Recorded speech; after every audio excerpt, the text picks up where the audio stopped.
The Dragon's Mind, a journey through Bruce Lee's mental mastery and ancient wisdom, a sleep story for deep rest and transformation. Close your eyes now and prepare to enter the mind of a legend.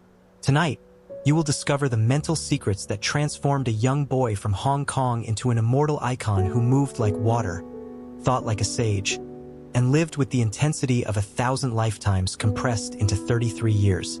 Bruce Lee didn't just master martial arts. He mastered his mind using techniques passed down through millennia, from ancient Taoist hermits in mountain caves to Zen monks in silent temples, from Stoic philosophers in Roman gardens to yogis in the peaks of the Himalayas. As you drift into sleep tonight, you will absorb these same principles, allowing them to work their magic in your subconscious, transforming you from within. Let your body sink deeper into comfort, your breath slow and steady, as we begin this journey into the Dragon's Mind. Part 1. The architecture of Bruce Lee's mind, the power of emptiness. Settle into your bed now, feeling the weight of your body pressing gently into the mattress beneath you. With each breath, you sink a little deeper, a little more comfortable, a little more ready to receive the ancient wisdom we're about to explore together. Bruce Lee's mind was unlike any other in his time, and perhaps in any time.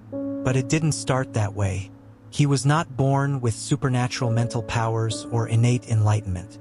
What he possessed was something far more powerful, an insatiable hunger to understand the deepest truths about existence, consciousness, and human potential.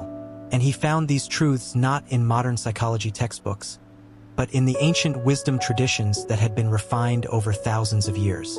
The foundation of Bruce Lee's mental framework was a concept that might seem paradoxical at first: emptiness.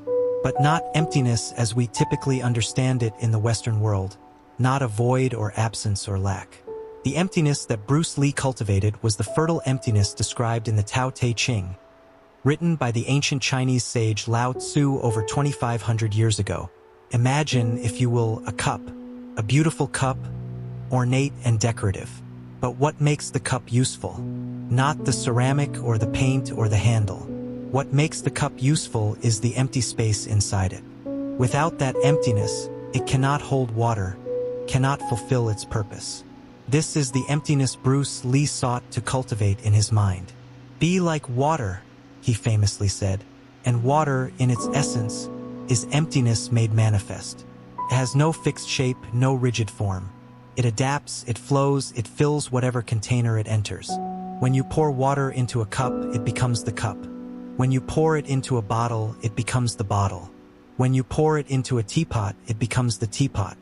Water crashes, flows, drips. It can be powerful as a tsunami or gentle as morning dew. As you lie here now, breathing slowly and deeply, imagine your mind becoming like water. Let go of the rigid structures, the fixed opinions, the crystallized beliefs that make your mind brittle. Feel them dissolving, melting away like ice becoming liquid, liquid becoming vapor, rising up and dissipating into the vastness of space. This philosophy came directly from Bruce Lee's deep study of Zen Buddhism and Taoism. In Zen, there is a concept called mushin, or no mind. It is a state of consciousness where the thinking mind steps aside, where there is no internal dialogue, no mental commentary, just pure awareness and spontaneous response to the present moment. The legendary Zen master Takuan Soho, who lived in 17th century Japan, wrote extensively about this state in his letters to samurai warriors. He described the mind that stops nowhere, that does not get caught by any particular thought or sensation, that flows freely like water through a stream. When a warrior's mind stopped, when it fixated on the opponent's sword or worried about being struck, or became attached to its own techniques, that was the moment of defeat. The mind that remained empty, flowing, responsive, that was the mind that could not be defeated. Bruce Lee absorbed these teachings completely. He spent hours in meditation, training his mind to achieve this state of flowing emptiness. But he didn't just meditate in the traditional seated posture. He meditated while moving, while training, while living. Every moment became an opportunity to practice emptiness, to let go of fixed patterns and respond spontaneously to what life presented. In the Tao Te Ching, Lao Tzu writes, "The Tao is like a bellows. It is empty yet infinitely capable. The more you use it, the more it produces. The more you talk of it, the less you understand. This infinite capability born from emptiness was what Bruce Lee discovered in his own consciousness. Think about how most people approach challenges in life. They rely on predetermined strategies, fixed techniques, memorized responses. They're like soldiers marching in formation, impressive in their precision, but vulnerable to anything unexpected. Bruce Lee's mind was different. It was like a master chess player who doesn't just memorize openings and gambits, but who sees the entire board, all possibilities flowing simultaneously, and responds with perfect spontaneity to whatever the opponent presents. As your body continues to relax deeper into the bed, as your muscles release their tension and your breathing slows naturally, consider this. What would it be like to approach your own life with this quality of emptiness? Not the emptiness of depression or purposelessness, but the fertile emptiness of infinite potential? Bruce Lee studied Western philosophy as well, earning a degree in philosophy from the University of Washington. He was particularly drawn to the ancient Stoic philosophers, Marcus Aurelius, Epictetus, Seneca. The Stoics taught something remarkably similar to the Eastern concept of emptiness. They called it apatheia, often mistranslated as apathy, but actually meaning a state of mind undisturbed by passion, a clarity of consciousness free from the tyranny of reactive emotions. Marcus Aurelius, the Roman emperor and philosopher, wrote in his Meditations, "You have power over your mind, not outside events. Realize this, and you will find strength." This was written in the 2nd century AD, yet it perfectly captures what Bruce Lee discovered through his own practice. That true power lies not in controlling external circumstances, but in mastering the internal landscape of consciousness. Bruce Lee's library, which has been extensively documented, contained over 2,500 books on philosophy, psychology, martial arts, and spirituality.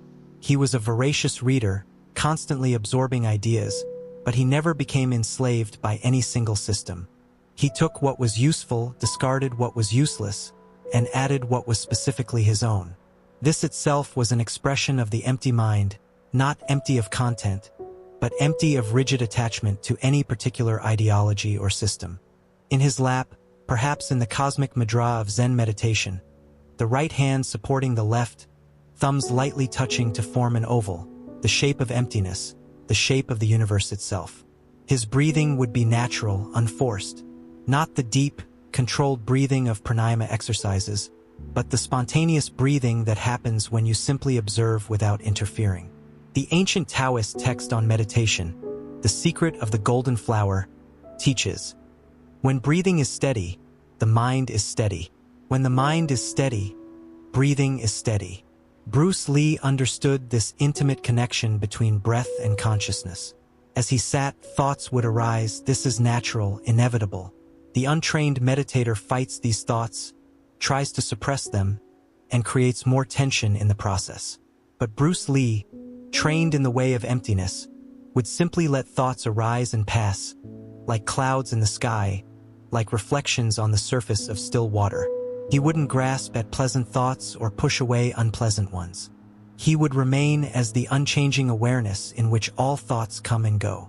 This practice directly follows the teachings of the 6th century Buddhist master Bodhidharma, who brought Zen from India to China.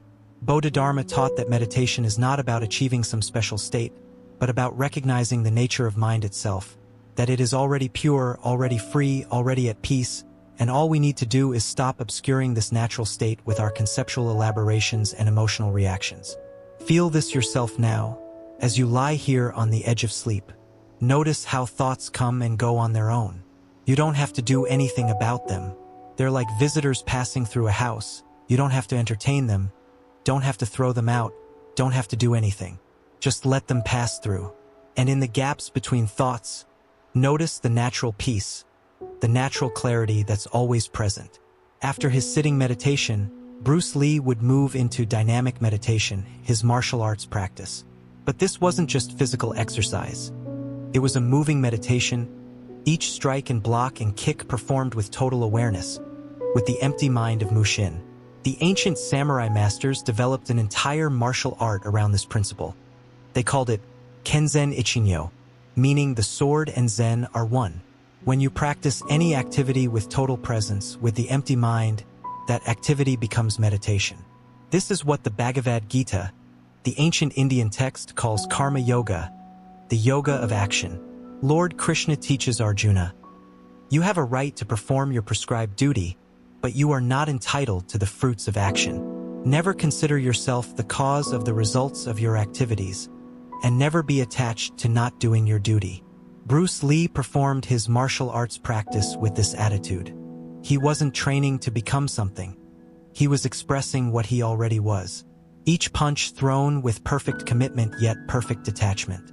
Each kick executed with total precision yet with no fixation on results. This is the paradox of the empty mind, completely engaged yet completely free, giving everything yet holding nothing. The ancient Chinese martial arts masters had a practice called Zhanzhuang, or standing meditation. They would stand in specific postures for extended periods, sometimes an hour or more, cultivating stillness within movement, integrating consciousness with the body. Bruce Lee incorporated this practice into his training, understanding that true power comes not from muscular tension but from deep relaxation, from the free flow of qi through an aligned and open body. As you breathe now, slowly and deeply, feel your own body relaxing more completely with each exhale. Feel how when you stop trying to make something happen, when you stop forcing and controlling, there's a natural intelligence in the body, a natural capacity for healing and rest that requires no effort from you. This is the principle Bruce Lee applied to everything, trusting the natural wisdom of emptiness. Throughout his day, Bruce Lee would practice what the Buddhists call mindfulness, maintaining present moment awareness regardless of activity. Whether he was eating, training, reading, spending time with family, or filming, he brought the quality of empty presence to each moment. The Vietnamese monk Thich Nhat Hanh teaches, "The present moment is the only moment available to us, and it is the door to all moments." Bruce Lee lived through this door constantly. There's a beautiful story from the Zen tradition about a master who was asked what is the secret of his peace and wisdom. He replied, "When I eat, I eat. When I walk, I walk. When I sleep, I sleep." The questioner was confused. "But don't we all do this?" The master smiled. "No. When you eat, you are thinking about 1,000 things. When you walk, your mind is elsewhere. When you sleep, you are churning with worries and plans. But I am simply present with what is, in each moment." This was Bruce Lee's practice. Complete presence, complete engagement, complete emptiness, not empty of content. His days were full of activity, training, teaching, creating, but empty of the mental noise that prevents most people from fully experiencing their lives. He also practiced systematic visualization, a technique that modern sports psychology has discovered, but which has been known to yogis and meditation masters for millennia. The ancient Vedic texts describe a practice called bhavana, creative visualization. You imagine with such clarity, with such sensory detail, with such complete absorption, that the mind cannot distinguish between the visualization and reality. And because the mind cannot distinguish, the nervous system responds as if the imagined experience were real, creating the neural pathways, the muscle memory, the psychological confidence of actual experience. Bruce Lee would visualize his techniques with perfect clarity. He would see himself executing moves flawlessly, feel the kinesthetic sensation of perfect power and timing, hear the sound of impact, experience the flow state of combat. He did this not occasionally, but systematically, daily, as part of his mental training regimen. The ancient Greeks used a similar technique in their mystery schools. They called it imagination in the true sense, not fantasy, but the capacity to create images that shape reality. The Hermetic philosophers taught, "As above, so below. As within, so without. What you cultivate in consciousness manifests in experience." This isn't magical thinking. It's the recognition that consciousness is primary, that our mental patterns and beliefs shape how we perceive and respond to reality. Let yourself experience this now. As you lie here, relaxed and comfortable, imagine yourself living your ideal day tomorrow. See it with clarity, the morning light, the feeling of vitality in your body, the sense of purpose and presence you bring to each activity. Feel it as if it's already happening. Let your nervous system experience this imagined reality so completely that it begins to create the actual neural patterns that will support this way of being. Bruce Lee also maintained what we might call a philosophical practice. He read voraciously and reflected deeply on what he read. But he didn't just collect ideas intellectually. He digested them, integrated them, tested them against his own experience. He kept extensive notes, writing down insights and observations, engaging in a written dialogue with himself. This practice follows the ancient Stoic tradition of the philosophical journal. Marcus Aurelius's Meditations, one of the most profound philosophical texts ever written, was essentially his private journal, daily reflections on how to live with virtue, wisdom, and inner peace despite the chaos of ruling an empire. Epictetus, the Stoic slave-turned-philosopher, taught his students to constantly examine their thoughts and judgments, to question their automatic reactions, to distinguish between what is within their control and what is not. Bruce Lee applied this same rigorous self-examination to his own consciousness. He would notice his reactions, question his assumptions, challenge his own beliefs. He wasn't afraid to discover that he was wrong, that his understanding was limited, that there was always more to learn. This intellectual humility, this willingness to remain a perpetual student, is itself a form of emptiness, the empty cup that can always receive more tea. The ancient Chinese concept of kung fu actually means skill developed through practice and time. It doesn't just apply to martial arts. It applies to any discipline, any art, any area of life. Bruce Lee had kung fu in consciousness itself. He practiced awareness as diligently as he practiced his kicks and punches. He trained his mind as systematically as he trained his body.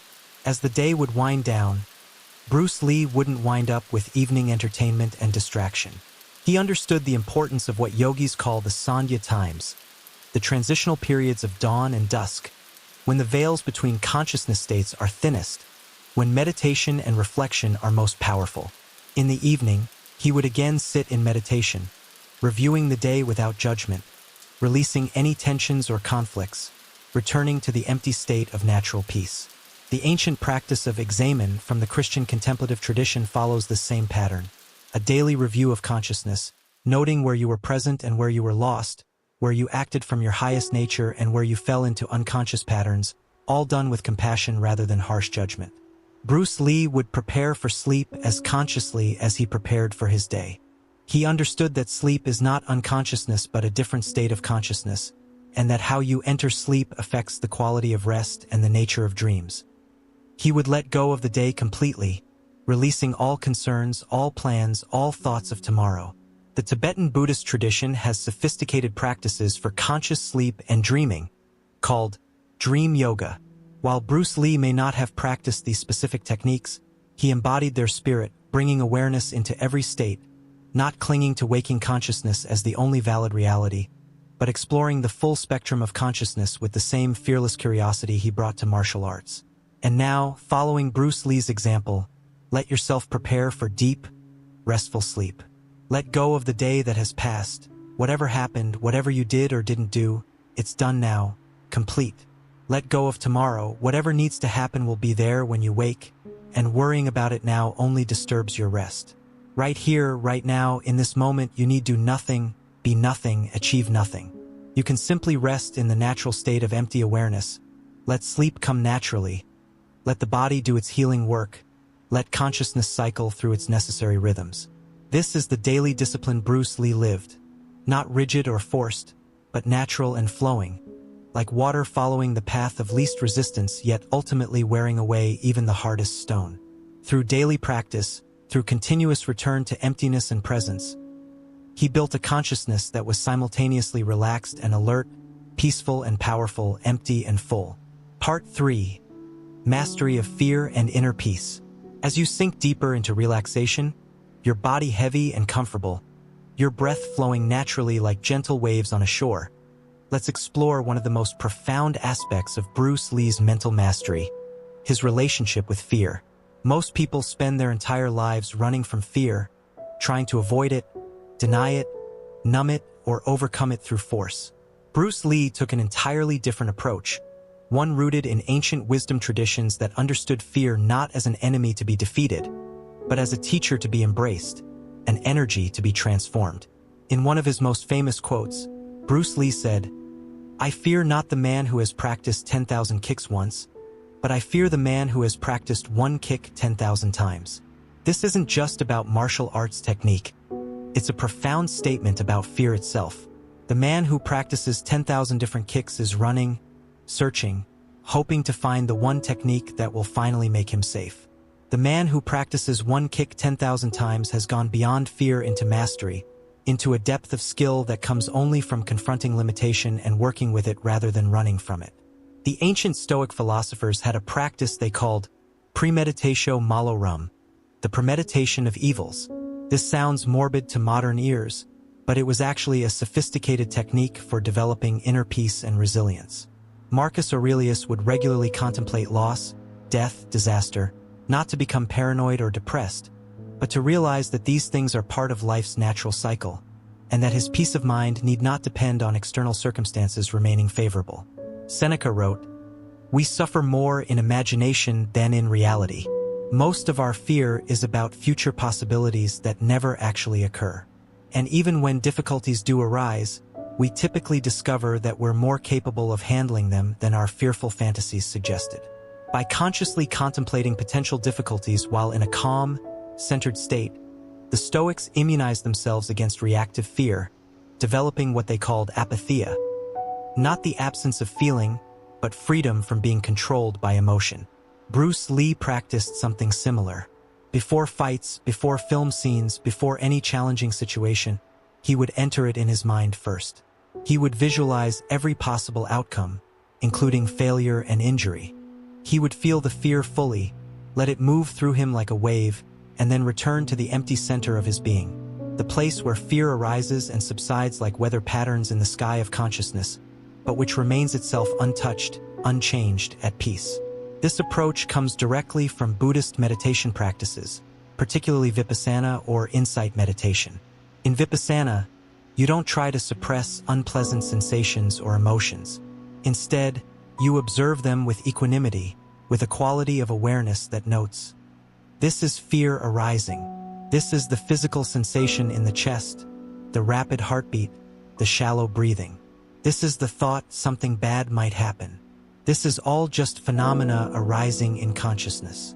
And remarkably, when you observe fear with this quality of non-reactive awareness, it loses its power over you.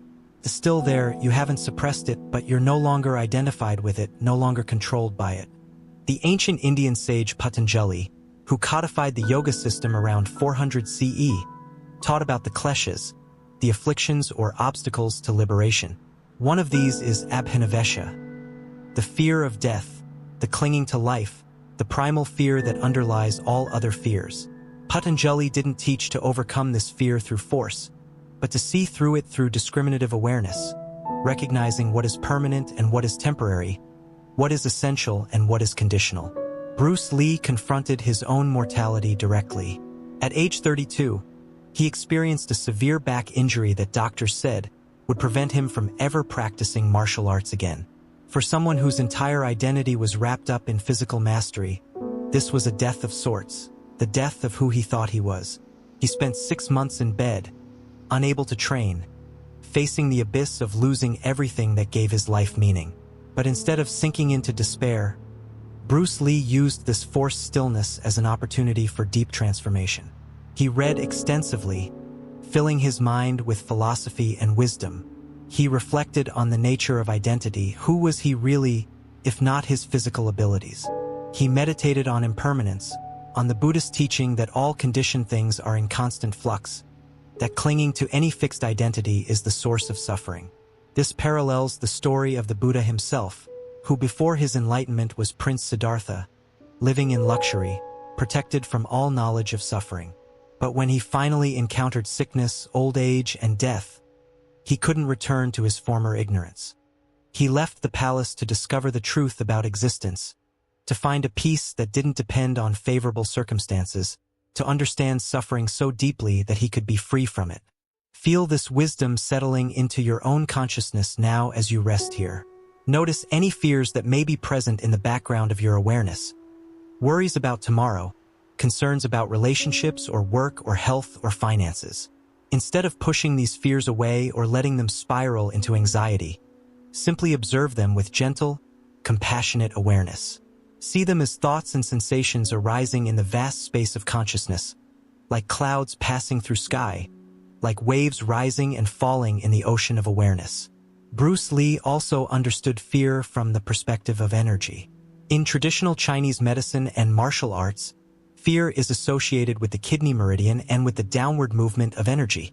When we're gripped by fear, we often feel weakness in the legs, a sinking sensation in the belly, a desire to collapse or run away. But this same energy, when not suppressed or acted out unconsciously, can be transmuted. The Taoist alchemical traditions speak of transforming Jing, essence, into Qi, energy, into Shun, spirit.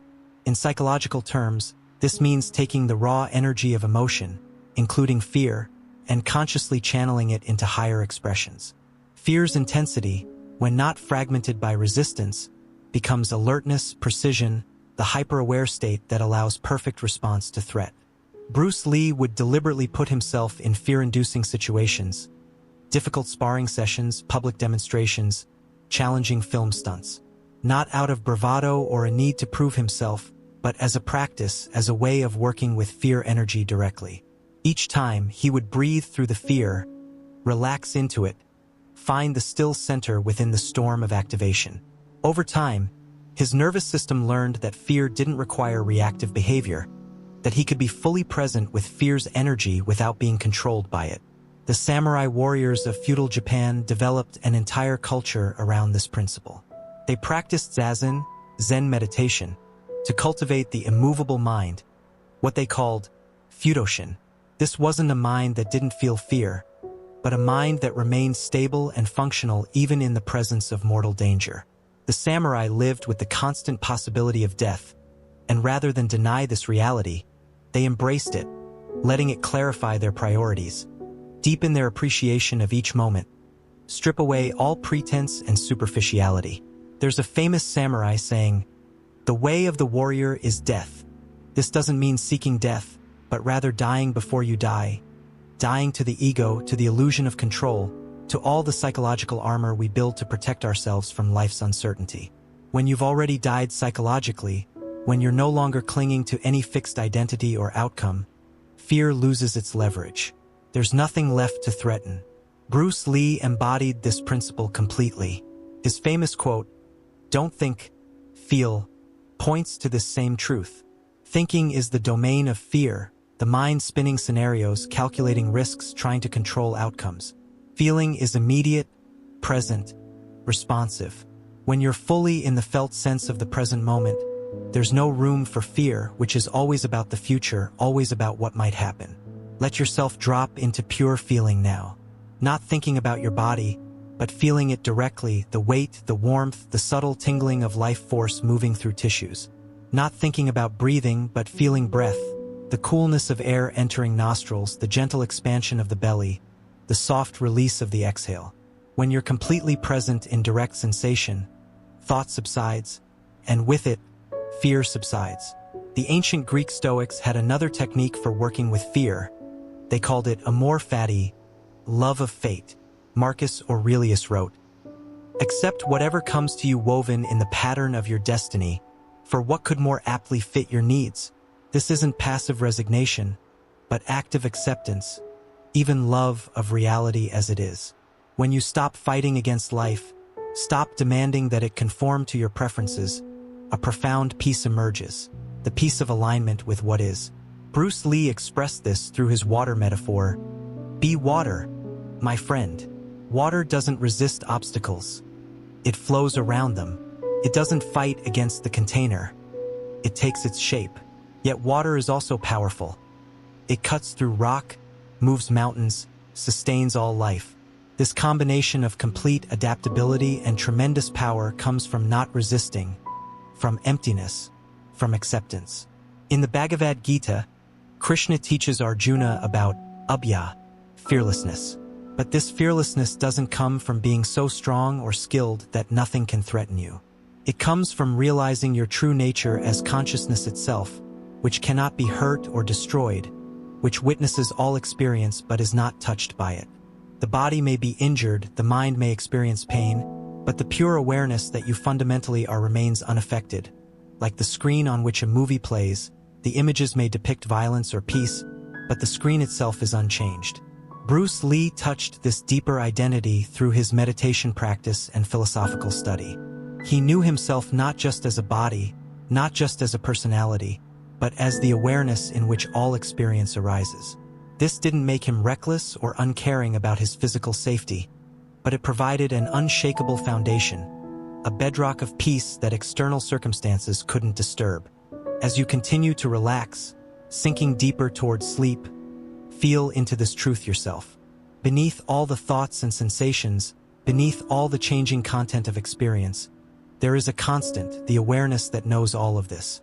This awareness is what you most fundamentally are. It was here when you were a child, and it will be here when you're old.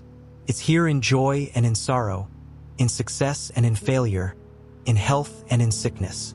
Cannot be damaged or destroyed. And when you rest as this awareness, fear may arise, but it no longer has the power to disturb your essential peace. The ancient Indian Upanishads contain the phrase, Tat Tvam Asi, thou art that. You are not the small, separate, vulnerable self you think you are. You are the infinite awareness, the eternal consciousness, the unborn and undying presence that has worn countless forms but is itself formless, that has lived countless lives but is itself beyond birth and death. Bruce Lee's fearlessness came from touching this truth, and it's available to you right now not as a philosophical concept to believe in, but as a direct recognition to rest in. You are the awareness reading these words. You are the peace underlying all turbulence. You are the empty sky in which the clouds of fear come and go. Rest as this, be this, know yourself as this, and fear, while it may still arise, can no longer shake your fundamental stability. Part 4. Physical awareness and energy flow. As your body continues to settle, becoming heavier and more relaxed with each passing moment, let's explore how Bruce Lee integrated physical and mental mastery, understanding that these are not separate domains but different aspects of one unified field of consciousness. Bruce Lee famously said, "If you always put limits on everything you do, physical or anything else, it will spread into your work and into your life. There are no limits. There are only plateaus, and you must not stay there, you must go beyond them." This wasn't mere motivational rhetoric. It was a profound insight into the nature of embodied consciousness that he discovered through practice and that echoes the teachings of ancient wisdom traditions from around the world. In the yogic tradition of India, dating back thousands of years, there is a sophisticated understanding of the relationship between body, energy, and consciousness. The yogis mapped an entire anatomy of subtle energy, the nadis, energy channels, the chakras, energy centers, and the kundalini, the coiled potential energy at the base of the spine. This wasn't mystical fantasy. It was a phenomenological mapping of direct experience, describing how consciousness manifests through the body, how energy moves through distinct channels and centers, how blockages in this flow create physical and psychological symptoms. Bruce Lee studied these teachings, though he filtered them through his own direct experience and integrated them with his understanding of Chinese Qigong and Western exercise science. He understood that the body is not a mechanical object separate from consciousness, but rather a densification of consciousness, a crystallization of awareness into form. The Chinese concept of qi or qi, often translated as life force or vital energy, was central to Bruce Lee's physical training. But qi is not something separate from consciousness. It's consciousness in its energetic form. When your awareness is fragmented, scattered, lost in thought, your qi is likewise dispersed and weak. When your awareness is unified, present, concentrated, your qi is strong and coherent. Feel this in your own experience right now. Notice the quality of your awareness as you lie here. Is it sharp and clear or fuzzy and dull? And notice how this quality of awareness correlates with a certain quality of energy in the body. When awareness becomes very clear and present, there's often a subtle tingling or vibration, a sense of aliveness that suffuses the entire body. This is qi becoming palpable to consciousness. Bruce Lee practiced Zhanzhuang, standing meditation, where he would hold specific postures for extended periods, sometimes 30 minutes or more, To an external observer, nothing is happening, the person is just standing still. But internally, everything is happening. The muscles are learning to release unnecessary tension while maintaining structure. The mind is learning to be present with discomfort without reacting. The qi is learning to flow freely through channels that were previously blocked by chronic holding patterns. This practice comes from the ancient Chinese internal martial arts, Tai Chi Chuan, Ba Guazhong, Xing Yi Quan, which are all based on Taoist principles of harmonizing with natural laws, cultivating and circulating qi, unifying body and mind.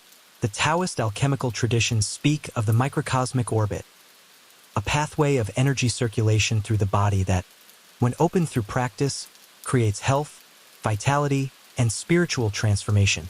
In one standing meditation posture, you stand with feet shoulder-width apart, knees slightly bent, arms held as if hugging a large tree or ball, with the tongue touching the roof of the mouth to complete an energy circuit, and the attention resting in the lower dantian, the energy center about 3 finger widths below the navel.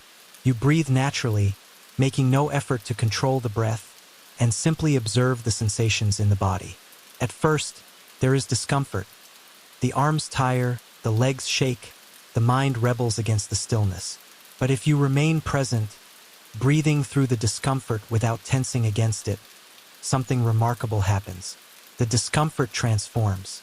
Not because it goes away, it may actually intensify, but because your relationship to it changes. You discover you can be present with discomfort without suffering, that pain and suffering are not the same thing, that sensation is just sensation until the mind adds a layer of resistance and narrative. This is the same discovery that meditators make when they sit through long meditation sessions, what the Buddha called dukkha, the unsatisfactory, uncomfortable nature of conditioned existence. But the Buddha's great insight was that this unsatisfactoriness doesn't have to create suffering. When you stop resisting, stop trying to escape, stop demanding that sensation be different than it is, there's a spaciousness that opens up, a peace that can hold even unpleasant experience without being disturbed by it. Bruce Lee brought this understanding to all his physical training. He didn't just train to develop strength or speed. He trained to develop consciousness, to expand his capacity for present moment awareness, to unify mind and body into one seamless expression of consciousness. The ancient Indian yogis developed an entire system of physical postures, asanas, designed not primarily for fitness but for meditation. Each posture has specific effects on the flow of prana, the yogic equivalent of qi, through the nadis, and on the state of consciousness. Some postures are energizing, opening the chest and heart, activating the sympathetic nervous system. Others are calming, folding the body inward, activating the parasympathetic nervous system, and inducing introversion of awareness. But all postures, practiced correctly, involve the same essential principle: sthira and sukha, steadiness and ease, stability and comfort, effort and relaxation held in perfect balance. You're doing enough to maintain the form, but not so much that you create tension. You're relaxed, but not collapsed. This is the middle way that the Buddha taught, applied to physical practice, not the extreme asceticism he first attempted, and not the self-indulgent softness he was raised in, but the perfect balance point that allows consciousness to flower. Let your own body demonstrate this principle right now. You're lying down, which requires minimal effort, yet you can still find this balance. Are there any areas of unnecessary tension? Perhaps the jaw is clenched slightly, or the shoulders are raised, or the belly is held tight. As you notice these holdings, consciously let them go. But don't collapse into complete limpness. Maintain just enough engagement to keep awareness present, embodied, not dissociated or spacing out. This is the state Bruce Lee maintained even in intense activity, completely engaged yet fundamentally relaxed, giving everything yet holding nothing. The paradox of mastery is that it looks effortless precisely because the master has eliminated all unnecessary effort, performing only the essential actions required by the moment. In the Japanese martial art of Aikido, founded by Morihei Ueshiba, there is a concept called ki, the Japanese pronunciation of chi. Ueshiba taught that true martial power comes not from muscular strength but from connection to this universal energy, from aligning oneself with the natural flow of life force. Aikido techniques, when performed correctly, use circular movements and leverage rather than direct force, redirecting an opponent's energy rather than meeting it head-on. Bruce Lee incorporated this principle into his own martial art, Jeet Kune Do. He would speak of economy of motion, using the minimal movement necessary to achieve maximum effect. This is only possible when you're deeply attuned to the flow of energy, your own and your opponent's, responding with precision to what is actually happening rather than what you think is happening or what you fear might happen. The ancient Chinese Taoist text, the I Ching or Book of Changes, contains profound wisdom about working with energy flow. It describes the constant cycling of yin and yang, the complementary forces that create all phenomena. When yang reaches its peak, it naturally transforms into yin. When yin reaches its peak, it naturally transforms into yang. This is the rhythm of nature. Day and night, summer and winter, expansion and contraction, activity and rest. Bruce Lee understood this rhythm and worked with it rather than against it. He trained intensely, pushing his body to its limits. Then he rested completely, allowing recovery and integration. He knew that growth happens not during the workout but during the recovery, when the body rebuilds itself stronger than before. Trying to train hard every day without rest leads to breakdown, just as trying to rest constantly without exertion leads to stagnation. This principle applies to mental and emotional energy as well. There are times for intense focus and times for diffuse awareness. Times for engagement and times for withdrawal. Times for pushing through resistance and times for accepting limitation. The wise practitioner feels into each moment and responds appropriately, like a skilled sailor who knows when to raise the sail and when to lower it, when to tack against the wind and when to flow with it. As you rest here now, sinking deeper towards sleep, recognize that this too is a necessary phase of the energy cycle. You've been active during your day, thinking, doing, producing, engaging. Now it's time for the complementary phase. Resting, integrating, restoring, allowing. Don't fight this natural rhythm. Surrender to it completely. Let the yang activity of the day transform into the yin receptivity of sleep. The ancient Ayurvedic system from India recognizes different times of day as having different energetic qualities. The late evening, the time you're in now, is called the kapha time, the earth and water time, when energy naturally moves toward heaviness, slowness, rest. Working against this natural rhythm by trying to be active and alert leads to imbalance and disease. Working with it by allowing the body and mind to follow their natural inclination toward rest creates health and harmony. Bruce Lee's physical training was not separate from his spiritual practice. It was his spiritual practice. Every stretch, every strike, every breath was an opportunity to deepen awareness, to refine the integration of consciousness and form, to discover the infinite within the finite, the unlimited within the limited. The ancient Greek ideal of arete, excellence or virtue, included physical excellence as inseparable from moral and intellectual excellence.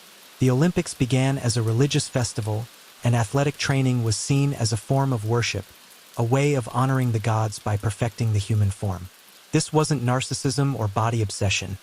It was recognition that the body is sacred, that it's the temple of consciousness, and that to neglect or abuse it is to dishonor the divine spark that inhabits it.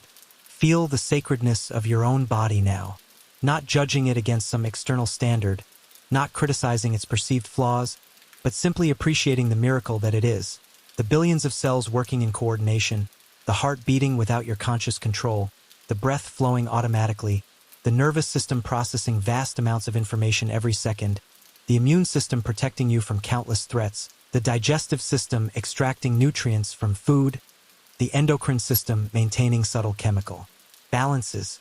All of this is happening right now without any effort from you, a symphony of intelligence and organization that makes even our most advanced technology look primitive by comparison.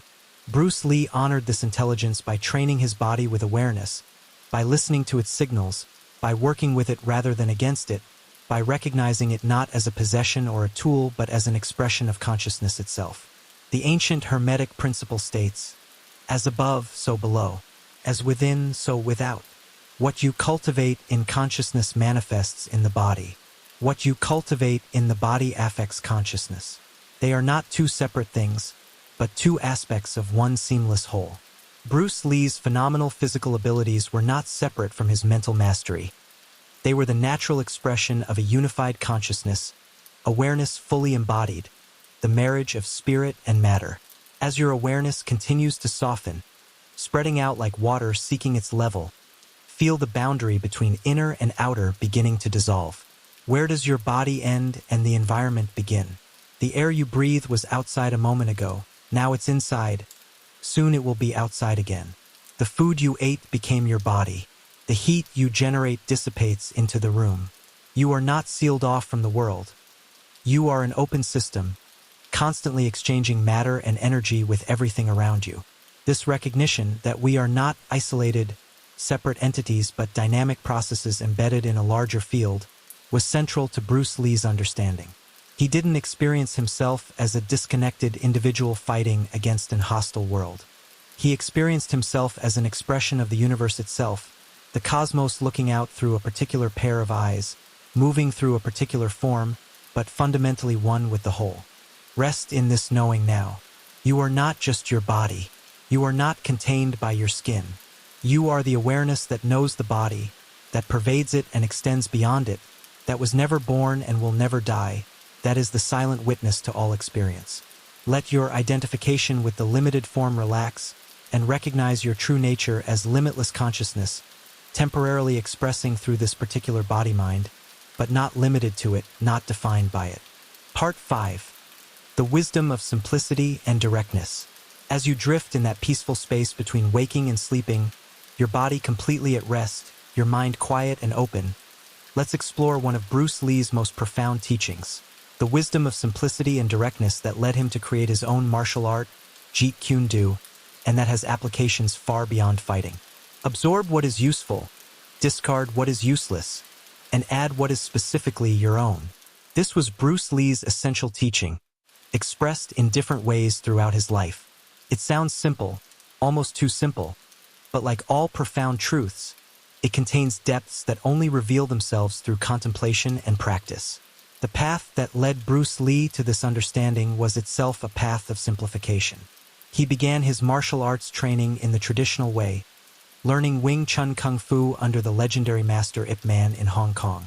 Wing Chun is itself considered a relatively direct and practical system compared to many traditional Chinese martial arts, but it still contained numerous formal sets, specific techniques for specific situations, and a structured curriculum that took years to master. When Bruce Lee came to America and began teaching martial arts, he initially taught a modified form of Wing Chun.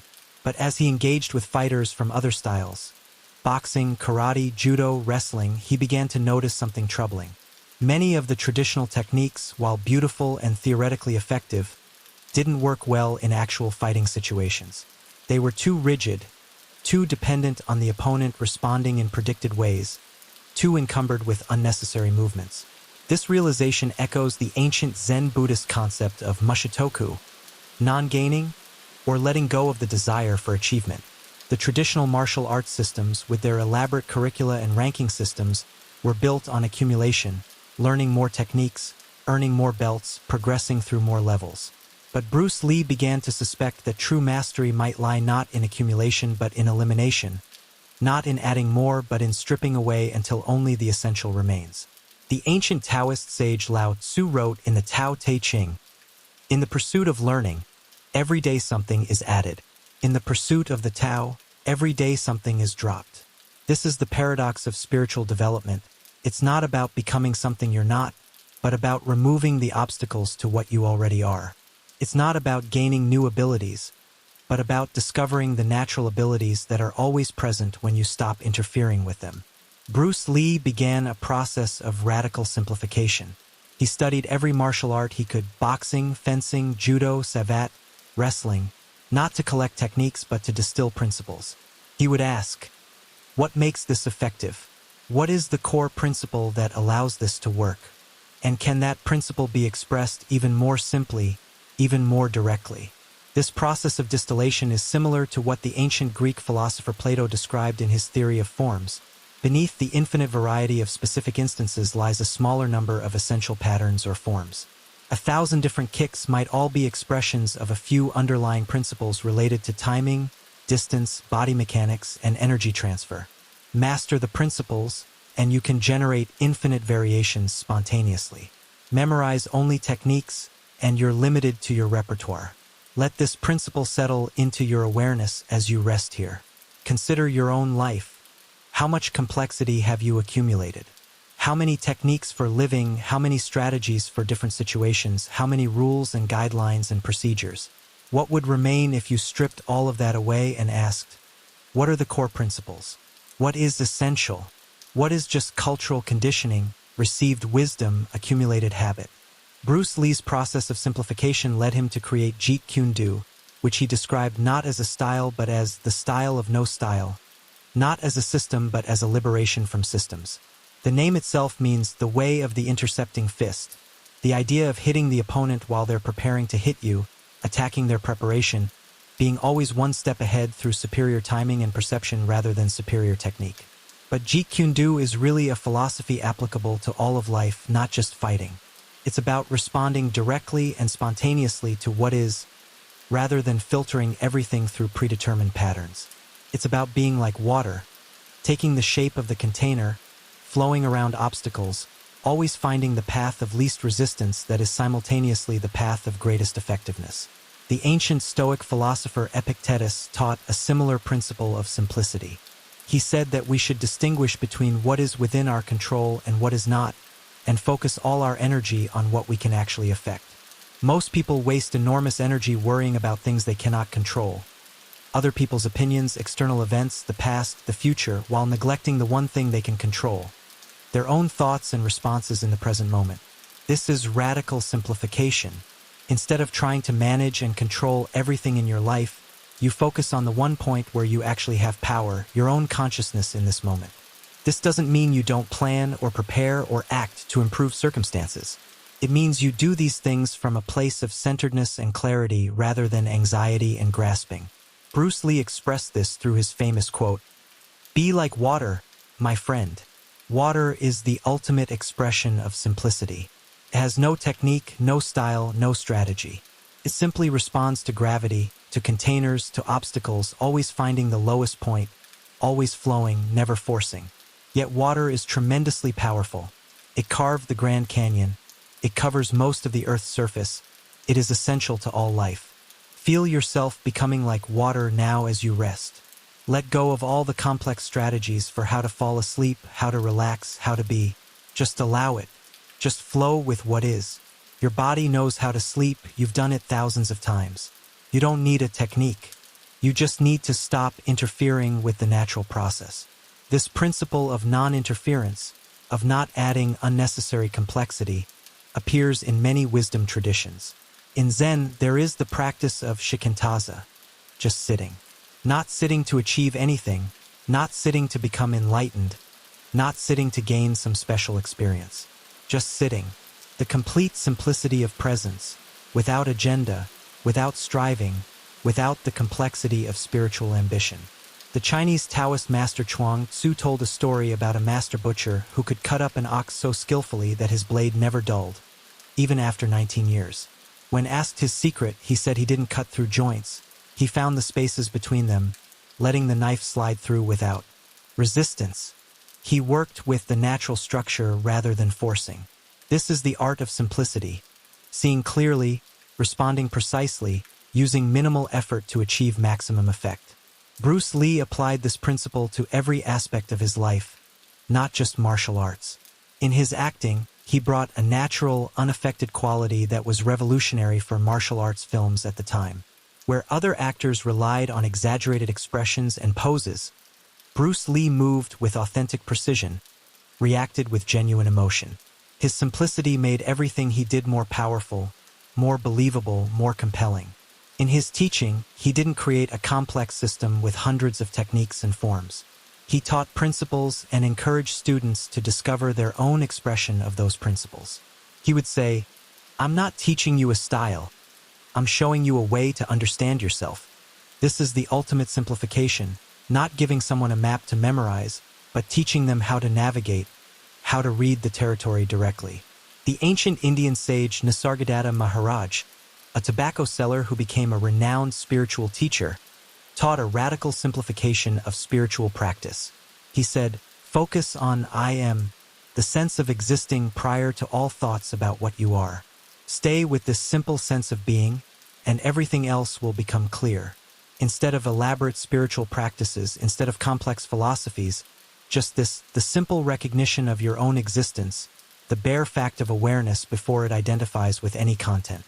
Bruce Lee's philosophy parallels this teaching. Be present. Be direct. Be simple. Don't add unnecessary complications. Don't get lost in elaboration. Strike from where your hand is. Don't wind up. Don't prepare. Don't telegraph. This works in fighting, but it also works in life. Do what needs to be done from where you are with what you have right now. Don't wait for perfect conditions. Don't prepare endlessly. But this directness is not crude or thoughtless. It's the directness that comes from deep understanding, from seeing the essential pattern beneath surface complexity. It's the simplicity on the far side of complexity, as the saying goes. First you see things as simple, then you see them as complex, then you see them as simple again, but now your simplicity contains and transcends the complexity rather than being ignorant of it. Consider a master calligrapher in the Zen tradition. A single brush stroke to make a character or a circle. It looks so simple, so effortless. But that single stroke contains decades of practice, thousands of hours of training. The simplicity is earned, not naive. It's the elimination of everything unnecessary that comes from knowing exactly what is necessary. As you lie here now, let this principle of simplicity inform your rest. You don't need to do anything special to sleep well. You don't need a complex routine or a perfect setup. You just need to let go. Let go of the day, let go of tomorrow, let go of trying to sleep, let go of thinking about letting go. Just be here, simple, direct, present with what is. The ancient Christian mystics spoke of the via negativa, the negative way, the path of negation. Instead of saying what God is, which leads to complex theology and abstract concepts, they said what God is not. By eliminating everything that God is not, what remains is the direct experience of the divine, beyond all concepts and descriptions. This is another form of simplification, approaching truth not by adding more ideas, but by removing false ones. Bruce Lee's Jeet Kune Do is the via negativa applied to martial arts. It's not about what to do, it's about what not to do. Don't telegraph. Don't waste motion. Don't be predictable. Don't be rigid. Don't be fancy. When you eliminate all of these, what remains is pure effectiveness, the most direct path from your current position to the desired result. This applies to your mental state right now. Don't try to force sleep. Don't try to force relaxation. Don't try to force your mind to be quiet. Just notice what interferes with natural sleep, the thinking, the planning, the worrying, and gently let it go. Not forcing it away, just declining to engage with it. And in that gentle disengagement, sleep comes naturally, like water finding its level. The Japanese aesthetic principle of wabi-sabi celebrates simplicity, imperfection, and impermanence. A rough clay tea bowl, slightly asymmetrical with visible tool marks, this is more valued than machine-perfect porcelain. Why? Because it's honest, direct, real. It doesn't pretend to be more than it is. It embraces its limitations and finds beauty in simplicity. Bruce Lee embraced this aesthetic in his own way. His movements were not fancy or showy. They were direct, functional, authentic. His philosophy wasn't elaborated into thick volumes. It was distilled into simple, memorable phrases. His teaching wasn't systematized into a complex curriculum. It was offered as direct transmission from consciousness to consciousness. Feel this quality of wabi-sabi in your own experience right now. You don't need to be perfect to rest well. Your body doesn't need to be perfectly comfortable. Your mind doesn't need to be perfectly quiet. Just as you are imperfect and incomplete, you are enough. You can rest. You can sleep. You can simply be. The final simplification, the ultimate directness, is the recognition that you are already what you're seeking. You don't need to become enlightened. You need to recognize that consciousness itself, which you already are, is the enlightenment you seek. You don't need to achieve peace. You need to notice the peace that's always present beneath the turbulence of thought. You don't need to find yourself. You need to stop pretending you're lost. Bruce Lee understood this. His confidence, his power, his effectiveness, these didn't come from accumulating abilities. They came from recognizing and expressing what was already there, natural and spontaneous when he stopped interfering with it. He removed the blocks, shed the unnecessary, simplified until only essence remained. And that essence was powerful precisely because it was simple, direct, real. Rest in this simplicity now. You are awareness, aware of these words, aware of sensations, aware of breathing, aware of the drift toward sleep. That's all. Simple, direct, already complete. Nothing to add, nothing to achieve, nowhere to go. Just this, just now, just being. The simplicity that contains everything. Part 6. Emotional alchemy and self-mastery. As your body rests deeply now, completely comfortable and relaxed, your breathing soft and natural, let's explore how Bruce Lee transformed emotional energy, how he worked with anger, frustration, desire, and all the powerful forces that move through human consciousness, turning them from obstacles into fuel for transformation. Bruce Lee once wrote in his personal notes, "Emotion can be the enemy if you give in to it completely, but it can also be a beautiful thing if you recognize it for what it is and work with it." This understanding of emotional alchemy, the transformation of base emotions into refined consciousness, is one of the most sophisticated aspects of his mental mastery, drawing on ancient wisdom traditions from both East and West. In the Hermetic tradition of ancient Egypt and Greece, alchemy was literally about transforming lead into gold. But the deeper meaning, understood by initiates, was psychological and spiritual, transforming the base elements of human nature into the gold of awakened consciousness. The emotions were seen not as something to suppress or indulge, but as raw energy to be consciously worked with and transmuted. The ancient text, the Emerald Tablet, attributed to Hermes Trismegistus, contains the principle, "As above, so below, as within, so without." What you transform in consciousness manifests in experience. The alchemist spoke of the prima materia, the raw material that must be worked with through various stages of refinement to produce the philosopher's stone, the elixir of immortality. In psychological terms, the prima materia is your raw emotional energy, and the work of refinement is the conscious transformation of that energy. Bruce Lee understood this principle deeply. He didn't try to be emotionless. That would be to cut himself off from a vital source of power and motivation. Nor did he allow emotions to control him. That would be to remain a slave to unconscious reactivity. Instead, he developed the capacity to feel emotions fully while not being identified with them, to use their energy consciously rather than being used by them. Consider anger, one of the most powerful and potentially destructive emotions. In Buddhist psychology, anger is one of the three poisons, along with greed and delusion.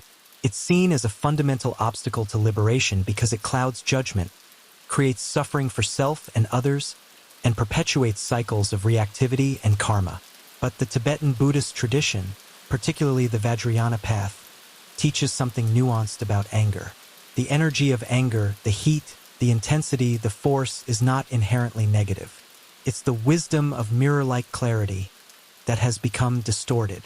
In its pure form, that energy is decisive clarity, the ability to cut through confusion, the fierce compassion that protects the vulnerable and confronts injustice.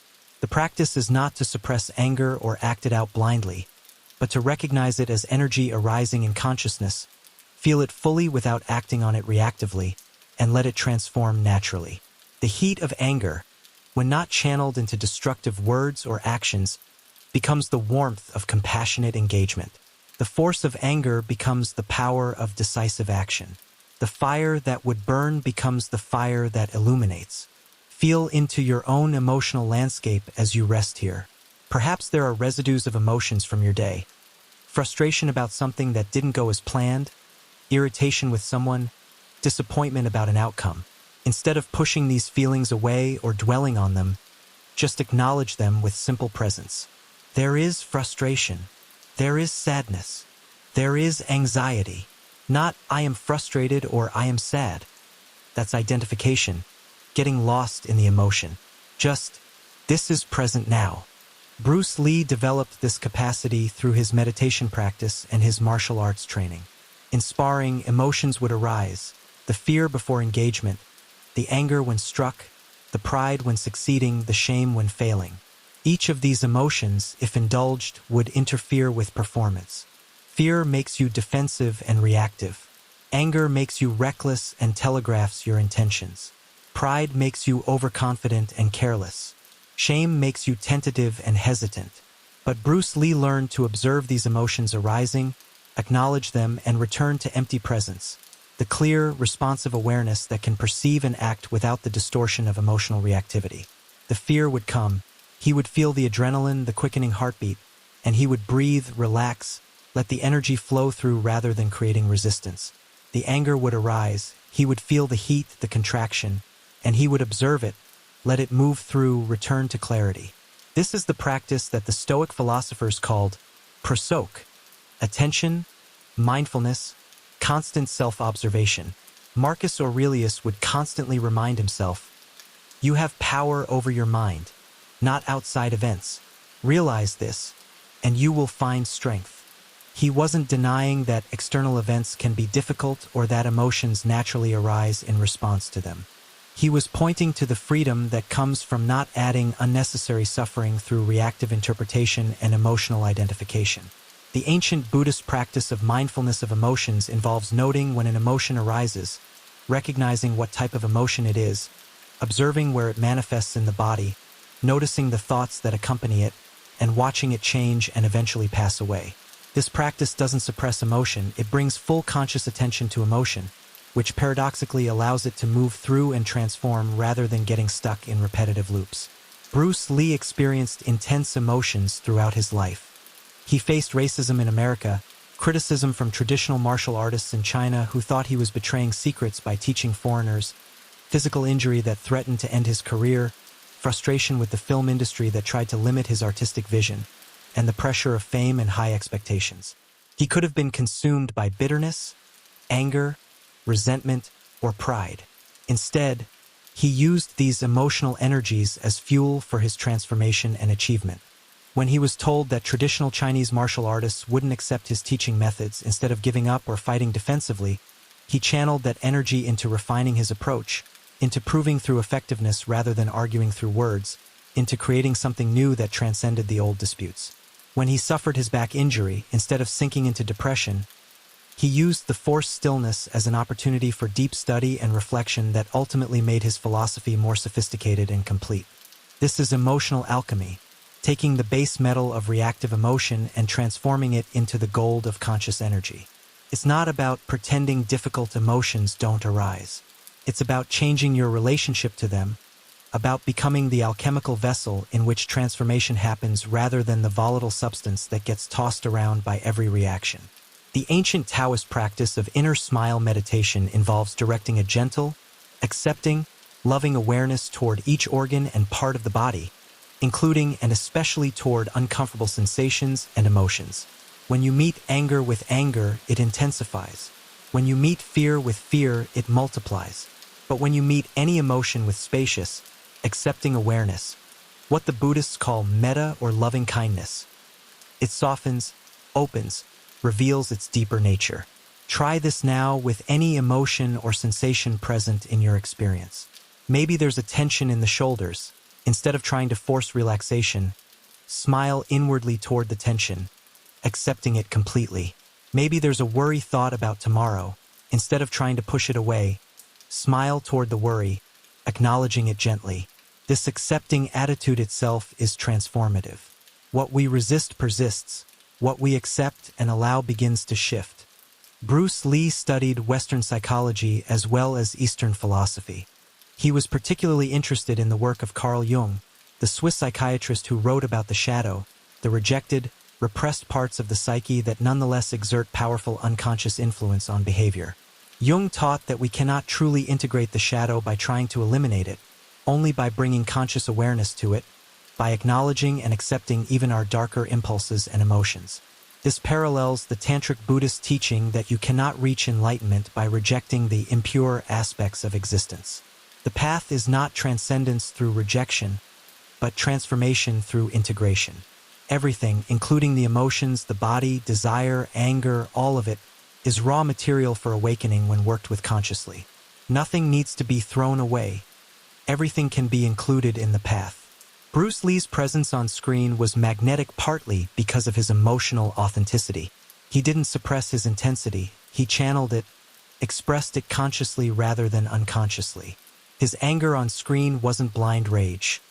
It was controlled fury, power expressed with precision. His joy wasn't manic happiness. It was the overflow of someone fully alive, present, expressing their essence without restraint. The ancient Greek concept of catharsis, purification through the experience and expression of emotion, is relevant here.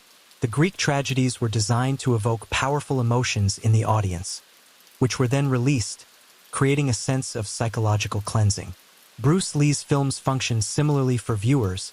They provide a safe container for experiencing and releasing emotional intensity vicariously. But Bruce Lee himself didn't need that vicarious release because he was constantly working with his emotions directly, transforming them in real time through conscious awareness. He developed what the Buddhists call equanimity, not the absence of emotion, but the capacity to remain balanced and clear regardless of what emotions are arising.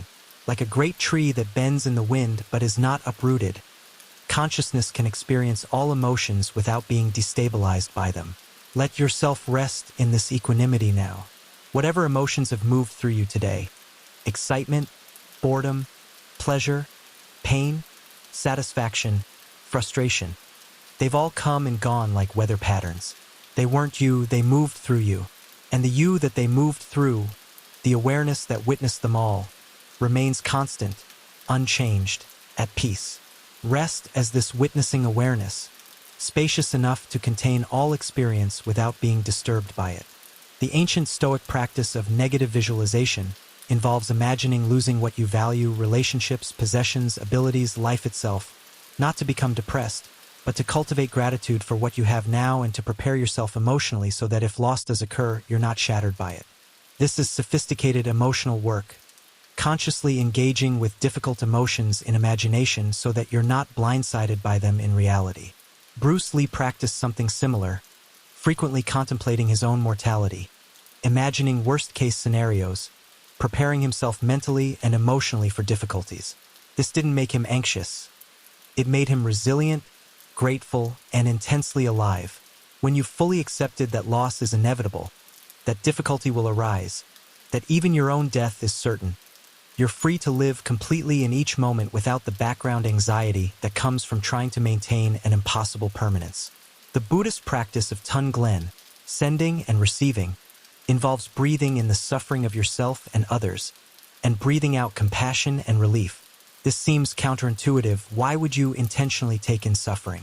But the practice is actually training in not being afraid of difficult emotions, training in the capacity to be present with pain without being overwhelmed by it.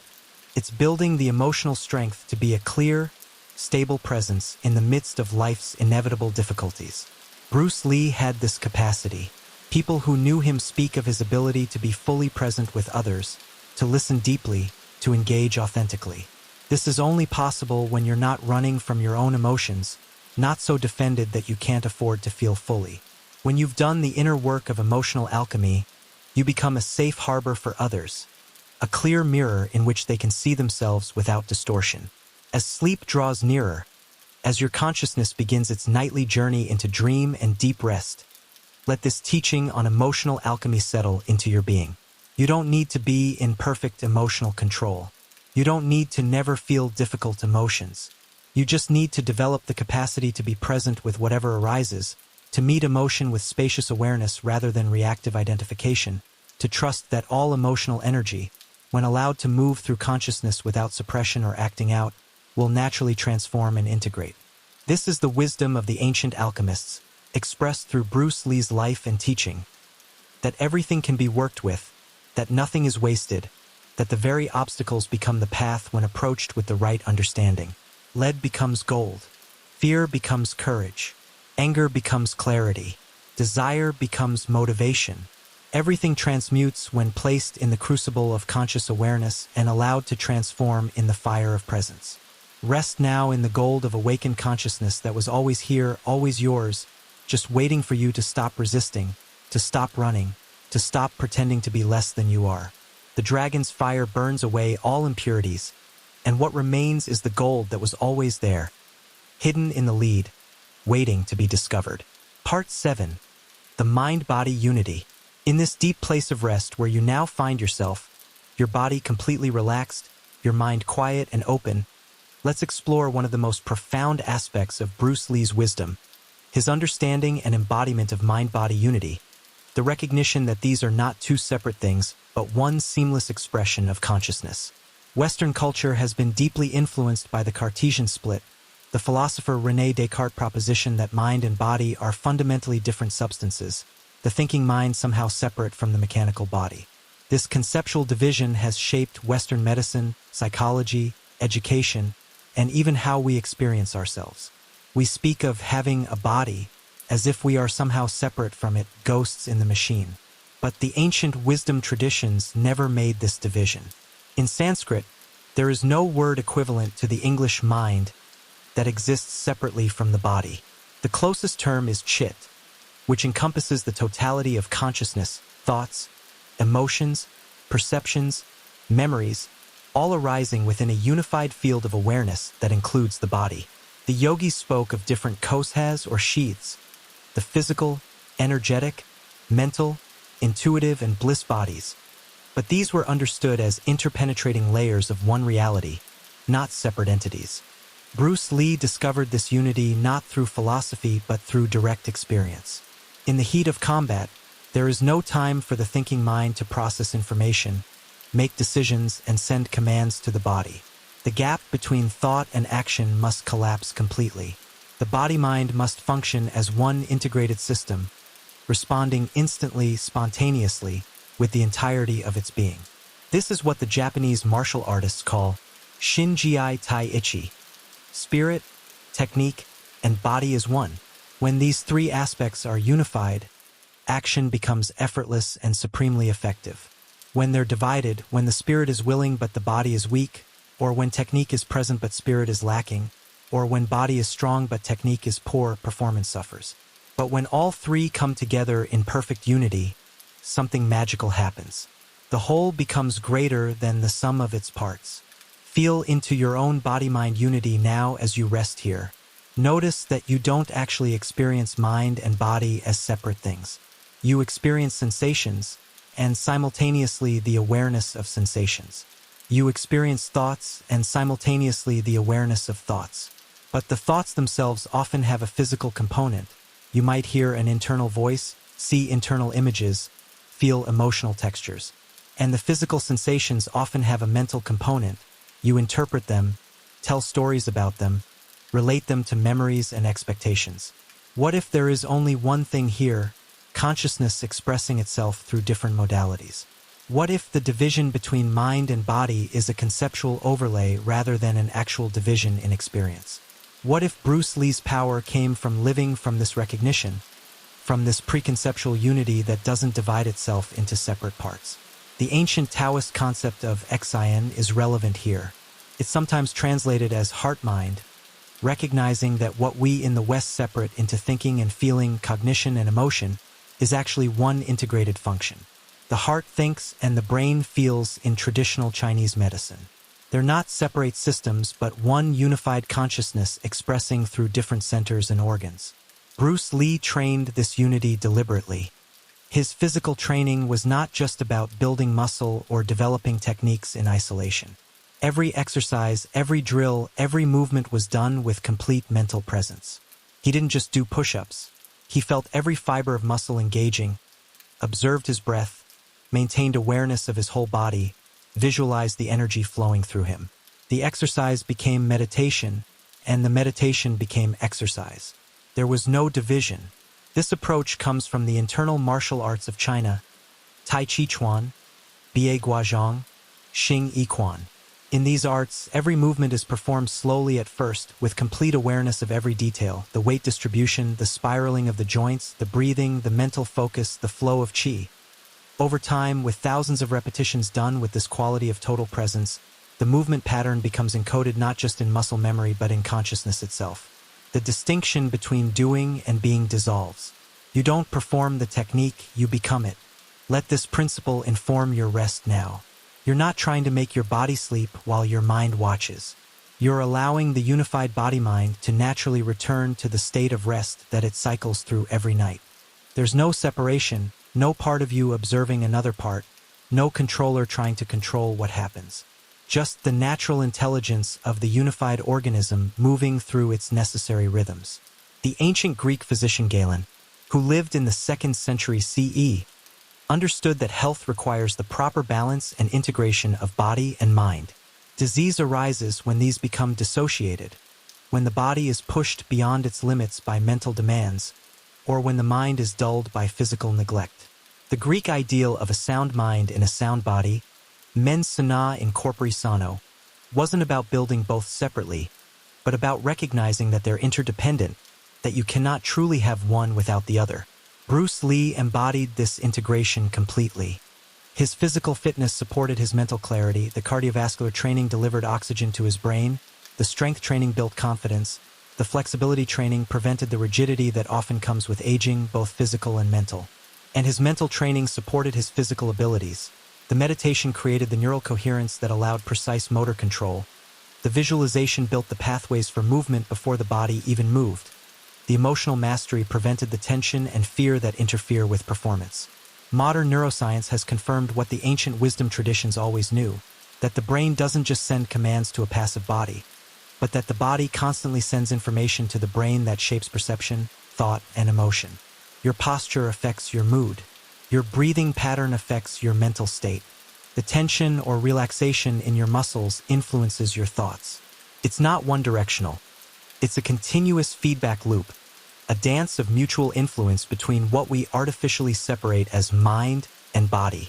The polyvagal theory in modern psychology describes how the vagus nerve, the main nerve of the parasympathetic nervous system, communicates bidirectionally between the brain and the organs. When you slow your breath or relax your facial muscles or sing or hum, you send signals through this nerve that tell the brain, we're safe, we can relax, we can rest. The body teaches the mind. The mind teaches the body. They're in constant communication, one unified system. Bruce Lee understood this intuitively. He would use physical techniques to shift his mental state, doing a set of push-ups to burn off excess nervous energy before a scene, using breathing exercises to calm pre-fight anxiety, engaging in intense training to work through emotional difficulties. And he would use mental techniques to enhance physical performance, visualization to improve technique, meditation to develop the mind-body connection, philosophical contemplation to clarify motivation and purpose. The ancient practice of somatic awareness, or body scan meditation, systematically brings awareness to each part of the body, noticing sensations without judgment, simply experiencing what is. This practice, found in Buddhist Vipassana meditation and now adapted in modern mindfulness programs, creates a profound integration of consciousness. You're not just aware of your body from the outside, as an object, you're experiencing it from the inside, as the lived expression of your being. Try this now, gently, without any force. Bring your awareness to your feet. Can you feel them without moving them? Not thinking about them, but directly sensing them. Then move your awareness slowly up through the legs, the pelvis, the torso, the arms, the shoulders, the neck, the head. Not trying to relax them, that's adding effort, just feeling them, accepting them exactly as they are. This simple act of non-judgmental attention is itself integrating. Consciousness flows to where attention goes, and with consciousness comes vitality, healing, balance. Bruce Lee's martial arts were essentially an elaborate form of somatic awareness practiced at high speed under pressure. Every sparring session was an opportunity to refine the mind-body connection, to notice where consciousness was fragmented or unified, to integrate awareness with action more completely. The opponent wasn't really the enemy. The opponent was a teacher, showing you where you were still divided, where your body was doing one thing and your mind another. The Zen concept of action without action, or Wu Wei, points to this same unity. When mind and body are unified, when consciousness is completely present in action, there's no sense of a separate doer making things happen. Things just happen spontaneously, naturally, appropriately. The archer and the arrow become one. The painter and the painting merge. The warrior and the fight are not separate. This is the state of flow that modern psychology has identified, complete absorption in activity, where self-consciousness dissolves and performance is optimal. Bruce Lee spoke about this state often. He called it the state of no-mindedness or mushin. In this state, there is no mental commentary, no second-guessing, no separation between perception and response. You see an opening and you're already hitting it before you consciously decide to hit it. The mind-body responds as one unified field of awareness and action. This is only possible when the artificial division between mind and body has been transcended through practice. The ancient Hermetic axiom, as above, so below, as within, so without, can be understood as pointing to this unity. What happens in consciousness, above, within, manifests in the body and in the world, below, without. What happens in the body and the world affects consciousness. There is no separation, only continuous feedback and mutual influence in one unified field. As you rest here now, experience this unity directly. You are not a mind having a body experience. You are not a body producing a mind as a byproduct. You are one unified field of consciousness that has both mental and physical aspects, both abstract and concrete expressions, both invisible awareness and visible form. You are the place where spirit becomes matter, where consciousness crystallizes into form, where the infinite expresses through the finite. This recognition brings profound peace. When you stop fighting the false war between mind and body, when you stop trying to use one to control or suppress the other, when you recognize the inherent unity of your being, a natural harmony emerges. The body relaxes because it's no longer being driven beyond its capacity by mental demands. The mind quiets because it's no longer trying to escape from or transcend the body. Everything works together, supporting everything else in one integrated dance. Bruce Lee's health problems later in his life, the headaches, the collapse that led to brain swelling, may have arisen partly from pushing this unity too far in one direction, driving the body to extremes that even his sophisticated understanding couldn't completely balance. But this doesn't negate the truth of his teaching. It underscores it. The mind-body is one system, and when pushed to extremes without adequate rest and recovery, that system breaks down, regardless of how mentally strong or physically fit you are. The lesson is not that we should never push ourselves, but that we must honor the unity of our being in the pushing. We must listen to the body's signals, respect its needs, allow time for integration and recovery. We must support mental intensity with physical care, and physical training with mental rest.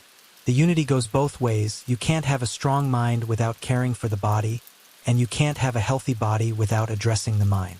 Rest now in this unity. Let your awareness include your whole being, the physical sensations, the emotional textures, the mental activity, all of it happening simultaneously in one field of experience. Don't separate yourself into parts or try to control one aspect from another. Just be the unified awareness in which all of this arises, the consciousness that is simultaneously embodied and transcendent, immanent and transcendent, fully human and something beyond human. This is what Bruce Lee discovered and embodied, the recognition that we are not split beings, not mind versus body, not spirit versus flesh, but one unified field of consciousness expressing through multiple levels simultaneously. When you live from this recognition, when you act from this unity, everything changes. You become like water, not because you're mentally deciding to be flexible, but because your very being flows as one undivided stream of consciousness energy matter, responding to each moment with the totality of what you are. Part 8. Legacy of Presence and Living Fully. As you drift now in that liminal space, hovering between waking and sleeping, your body heavy and warm, your mind soft and open, let's explore the final teaching that Bruce Lee embodied. The art of living fully, being completely present, making each moment count, leaving a legacy not through years lived but through presence brought to each day. Bruce Lee lived only 32 years, dying suddenly and shockingly at the height of his powers. Yet in those 3 decades, he accomplished what many people don't achieve in twice the time. He revolutionized martial arts, became an international film star, created a philosophical approach to life that continues to inspire millions, raised a family, and left a legacy that has only grown stronger in the 50 years since his death. How did he do this? Not by living longer, but by living more fully. Not by having more time, but by being more present with the time he had. The ancient Roman Stoic philosopher Seneca wrote extensively about time in his essay on the shortness of life. He argued that life is not actually short, It only feels short because we waste so much of it. We waste time dwelling on the past, which cannot be changed. We waste time worrying about the future, which hasn't happened yet. We waste time being absent from the present moment, going through the motions without really being there. Seneca wrote, "It is not that we have a short time to live, but that we waste a lot of it." Bruce Lee understood this deeply. He approached each day, each training session, each conversation, each moment with total commitment. He wasn't waiting for someday to really start living. He wasn't putting off happiness until he achieved some future goal. He was fully alive right now in this moment, whatever the moment contained. This teaching appears across wisdom traditions. In Buddhism, there is the recognition of impermanence, anicca, as one of the three characteristics of existence. Everything changes. Nothing lasts. This body, this life, these relationships, all of it is temporary. This isn't meant to be depressing. It's meant to wake us up, to help us appreciate the precious, fleeting nature of this human existence, to stop taking it for granted. The Japanese aesthetic principle of mono no aware, the pathos of things, captures this beautifully. It's the bittersweet awareness of impermanence that makes beauty more poignant, that makes us treasure the cherry blossom precisely because it blooms so briefly. If the flowers lasted forever, we might barely notice them. Because they bloom for just a week or two, we make pilgrimages to see them, write poems about them, gather with friends and family to appreciate them while they last. Your life is like the cherry blossom. It's beautiful precisely because it's temporary. Each moment is precious precisely because it will never come again. Bruce Lee lived with this awareness, not morbidly dwelling on death, but using the reality of mortality to clarify priorities, to cut through the trivial and focus on what truly matters. Feel this truth in your own body right now. This breath you're taking, it will never happen again. This moment of rest, unique, unrepeatable. Tomorrow you'll rest again, but it won't be this rest. Your body will be slightly different. Your mind will have different concerns. Your life will have moved forward. This moment is all you actually have, all you'll ever have. The ancient Greek philosopher Heraclitus said, "No man ever steps in the same river twice, for it's not the same river and he's not the same man." Everything is in constant flux. The person you were 10 years ago is not the person you are now. The person you are now is not the person you'll be tomorrow. So who are you, really? You are the constant presence, the unchanging awareness in which all this change happens. You are the riverbank, not the river. The sky, not the clouds. The screen, not the movie. Bruce Lee had a profound understanding of his own impermanence. Several of his close friends recall him talking about dying young, about not wasting time, about living with intensity because life could end at any moment. This wasn't paranoia or dark premonition. It was wisdom, because it's true for all of us. We just usually don't want to face it. We live as if we have infinite time, as if there will always be a tomorrow to do what we're putting off today. But what if you knew you only had one more year to live? How would you spend it? What would become important? What would you stop wasting time on? The Stoics practiced this contemplation regularly, not to become depressed, but to become clear, to align their actions with their deepest values, to stop being distracted by trivial concerns and focus on what truly matters. Bruce Lee didn't wait until he had time, or until he was older, or until conditions were perfect. He started where he was with what he had right now. When he was broke and teaching martial arts out of parking lots, he gave those lessons the same total commitment he later brought to major films. When he was unknown and struggling, he trained with the same intensity as when he was famous. He understood that excellence is not a future achievement. It's a present moment practice. This principle appears in the Bhagavad Gita's teaching about karma yoga, the yoga of action. Krishna tells Arjuna, "Your right is to work only, but never to its fruits. Let not the fruits of action be your motive, nor let your attachment be to inaction. Do your work with full commitment, not because of what you'll get from it, but because that's what this moment calls for. Success or failure, fame or obscurity, that's not in your control. What's in your control is how fully you show up right now. Let this teaching inform your rest. You're not resting in order to be productive tomorrow. You're not sleeping to achieve some future state. You're resting now completely because that's what this moment requires. Give yourself to sleep with the same total commitment Bruce Lee gave to his training, to his art, to his life. Be fully here in this transition into sleep, present with the body's heaviness, the mind's quieting, the gradual dissolution of waking consciousness. Bruce Lee's teaching about water is relevant here too. Water doesn't plan its course. It doesn't worry about where it's going. It simply responds to each moment, flowing downhill, finding openings, adapting to containers, following the path of least resistance. Yet over time, water carves canyons, shapes coastlines, makes its way to the ocean, not through forcing or planning, but through simple presence and response to what is. You can live like water, not passive or directionless, but responsive, present, flowing with what is rather than fighting against it. When you do this, you often end up accomplishing far more than if you tried to force and control everything. You work with the natural rhythms and opportunities of life rather than against them. You surf the waves rather than trying to stop the ocean. The ancient Chinese sage Lao Tzu wrote, "Nature does not hurry, yet everything is accomplished. The tree doesn't strain to grow. It simply grows naturally in its own time. The flower doesn't force itself to bloom. It blooms when the conditions are right. Animals don't rush their lives. They live at the natural pace of their species. Only humans, with our thinking minds, get caught in the trap of hurrying, pushing, forcing, trying to make things happen on our timeline rather than life's timeline." Bruce Lee moved with incredible speed and power, yet his movement had a quality of naturalness, a flow of not forcing. He wasn't muscling through techniques. He was allowing them to happen through perfect body mechanics and timing. He didn't look rushed or strained.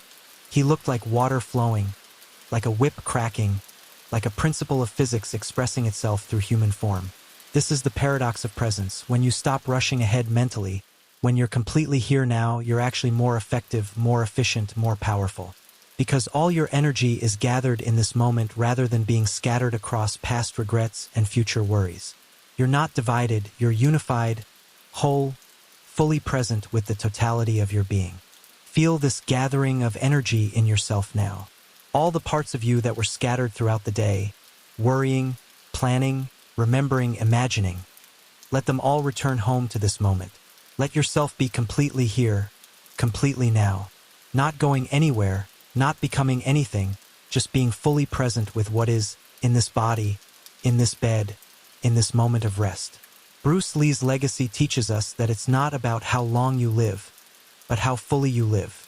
A life of complete presence, even if short, is infinitely richer than a long life lived on autopilot, going through the motions, never truly showing up. Each moment you're fully present is a moment truly lived. Each moment you're absent, lost in mental noise, is a moment of life that slips away unnoticed. The ancient Buddhist monk Thich Nhat Hanh teaches a practice he calls washing dishes to wash dishes, doing each activity for its own sake, fully present, not as a means to an end, but as an end in itself. When you wash dishes, be completely there. Feel the warm water, see the soap bubbles, notice the clean plate emerging from soapy to rinsed. Don't wash dishes to get them done so you can do something else. Wash dishes as if dishwashing is the most important thing in the world. Because in that moment, it is. Bruce Lee lived like this. When he trained completely. When he taught with total attention. When he played with his children, he was fully present with them. When he made films, he gave every scene everything he had. This is how you leave a legacy, not by doing extraordinary things necessarily, but by bringing extraordinary presence to ordinary moments. As you lie here now on the threshold of sleep, recognize that this moment is part of your legacy too. How you sleep, how you rest, how you treat your body and mind in this vulnerable time, it all matters. You're not just passing time until tomorrow. You're living your life right now, even in rest. Bring the same quality of presence and care to sleep that you bring to your most important waking activities. The ancient wisdom traditions speak of different types of legacy, material wealth, accomplishments, fame, but they all agree that the most important legacy is consciousness itself. What level of awareness did you develop? How present were you with your own life? How much did you wake up from the trance of automatic, unconscious living? This is what you take with you beyond death, if you believe in something beyond.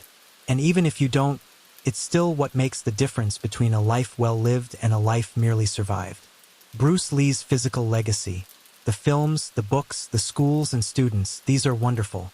But his deeper legacy is the example of a human being fully awake, fully alive, fully present.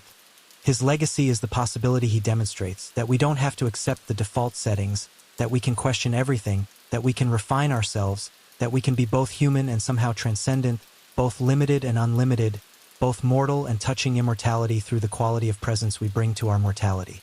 You have this same possibility, not to become Bruce Lee, that's already taken, but to become fully yourself, to bring complete presence to your own unique life, to discover and express your own essence without imitation or apology.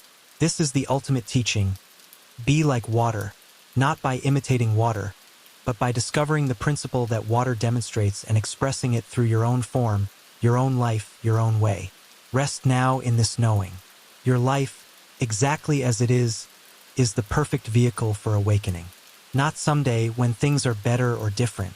Right now, with all its imperfections and limitations and difficulties. This is it. This is your one wild and precious life, as the poet Mary Oliver wrote. Don't waste it wishing you were somewhere else or someone else. Be completely here, completely now, completely yourself. And let sleep come as it will, in its own time, in its own way. You've done enough for today. You've lived your life as best you could. Now you can rest, knowing that tomorrow will bring its own opportunities for presence, for growth, for living fully. But that's tomorrow's concern.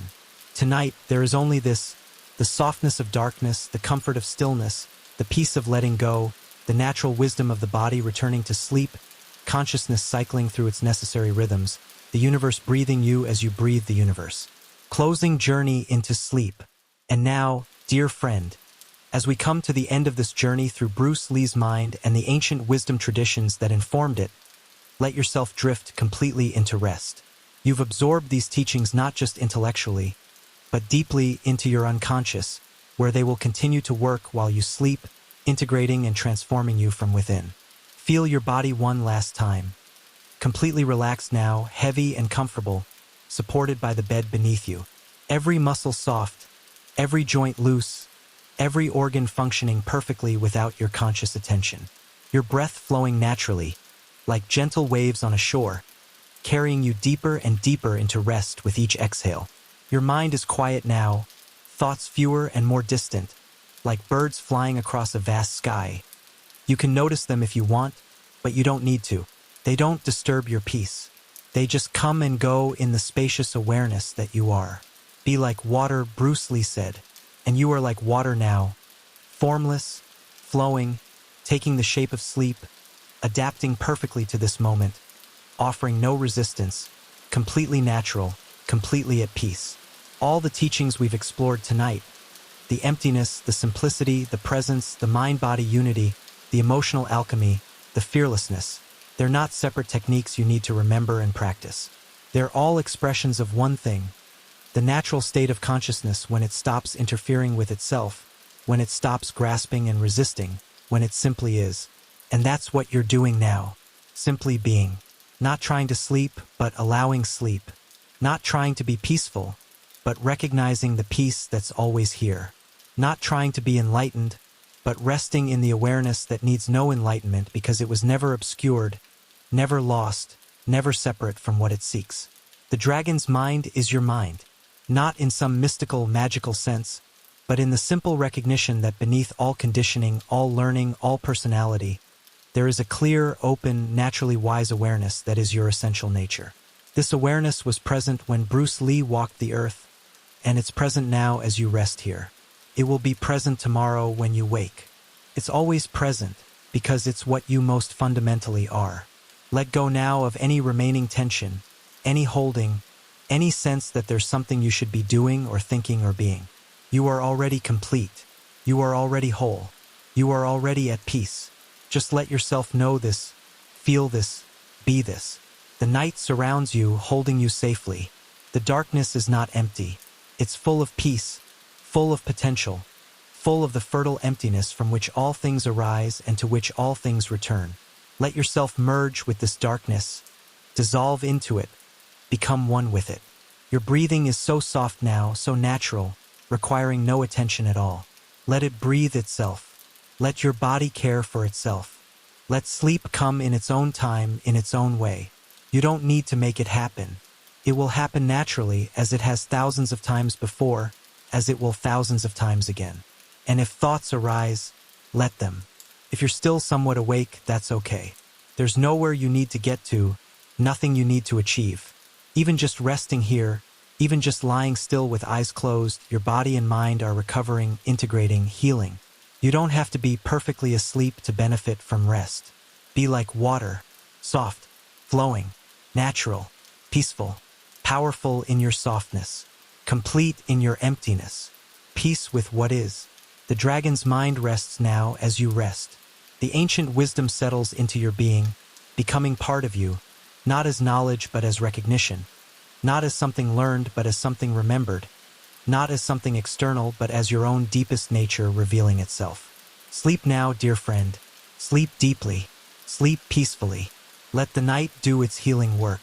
Let your dreams process and integrate all that you've experienced today, all that you've learned, all that you've been.